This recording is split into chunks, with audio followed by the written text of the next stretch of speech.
ipakita namin sa bawat isa ang pagmamahal at sa lahat na naging bahagi ng aming buhay. Lumago-lawa kami sa biyaya, sa karunungan at sa pag-ibig sa iyo.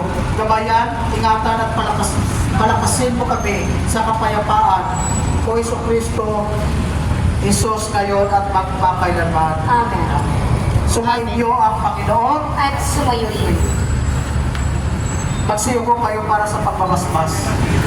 Ang Diyos na tumawag sa inyo mula sa kadiliman upang kayo makarating sa kanyang dakilang kaliwanagan ay mapagtatag sa inyong pananalig, pag-asa at pag-ibig ngayon at magpasawalang hanggan. Amen. Kayo mga tagasunod ni Kristo na nagpakita ngayon bilang liwanag na nagdinigdig sa kadiliman ay siya nawa ang panginapan na kayo'y maging ilaw para sa kapwang tao ngayon at magpasawalang hanggan. Amen. Sa hantungan ng iyong paglalakbay ay inyo nawa madatnan ang pinaghanap